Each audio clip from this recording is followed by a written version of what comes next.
రామిలేరు పొంగడంతో కృష్ణా జిల్లా బొమ్మలూరు వద్ద హైవేపై భారీగా వరద నీరు చేరింది. డివైడర్లకు గండి కొట్టి హైవేపై వరద నీటిని మళ్లిస్తున్నారు. రహదారిపై వరద ప్రవాహం నెమ్మదిగా తగ్గుముఖం పడుతుంది. గంటల తరబడి నిలిచిపోయిన వాహనాలు నెమ్మదిగా ముందుకు కదులుతున్నాయి. వరద నీటిలో చిక్కుకున్న వాహనాలను తాళ్ల సాయంతో పోలీసులు పక్కకి లాగుతున్నారు. బొమ్మలూరు వద్ద తాజా పరిస్థితిని మా ప్రతినిధి మల్లికార్జున అందిస్తారు.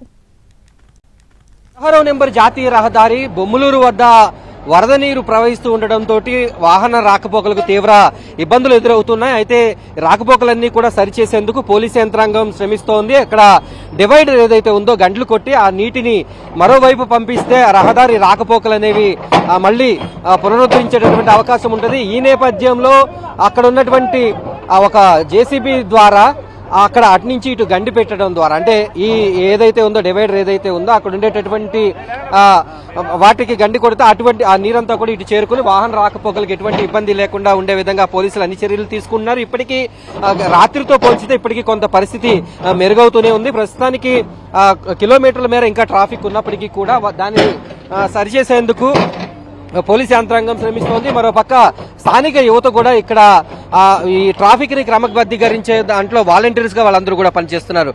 ప్రస్తుతం ఈ గండి కొడుతున్నటువంటి దృశ్యాలు మనం చూస్తూ ఉన్నాం. డివైడర్ కి అటువైపున వరద నీరు పెద్ద ఎత్తున 3 నుంచి 4 అడుగుల మేర వరద నీరు ఇంకా ప్రవహిస్తోంది. దాని అంతటినీ కూడా క్లియర్ చేస్తే ఇటు ఏలూరు నుంచి విజయవాడ నుంచి ఏలూరు వైపు వెళ్లేటటువంటి రాకపోకలు అన్ని కూడా మళ్ళీ సాధారణ స్థితికి వస్తాయి. ఈ నేపథ్యంలో పోలీస్ యంత్రాంగం కూడా ఇక్కడ శ్రమిస్తున్నటువంటి పరిస్థితి.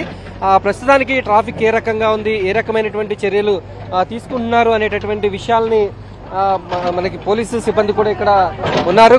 కొంచెం వారందరూ కూడా ఈ నిమగ్నంలో ఈ పనుల్లో మొత్తం ట్రాఫిక్ ని క్రమబద్ధీకరించే పనుల్లో ఉన్నారు. ప్రస్తుతం గండి కొడుతున్నటువంటి పరిస్థితి. మరో పక్క ఈ ట్రాఫిక్ ని ఈ వరద నీటిలో వచ్చినటువంటి వాహనాలన్నీ కూడా ముందుకి కదలలేక ఆగిపోయినటువంటి పరిస్థితి నేపథ్యంలో ఏ రకంగా హైవేని ముంచెత్తింది అనేది, ఎంతమంది ఇబ్బందులు పడ్డారు అనే దానికి మనకి ఇక్కడ కనిపిస్తుంది. మరోపక్క వర్షం కూడా ఇంకా పెద్ద ఎత్తున కురుస్తున్నటువంటి నేపథ్యంలో ఇంకా కొన్ని లోతట్టు ప్రాంతాల ప్రజలు అప్రమత్తంగా ఉండాలని అయితే అధికారులు సూచిస్తున్నారు. వీడియో జర్నలిస్ట్ కరి శ్రీనివాస్తో మల్లికార్జున్.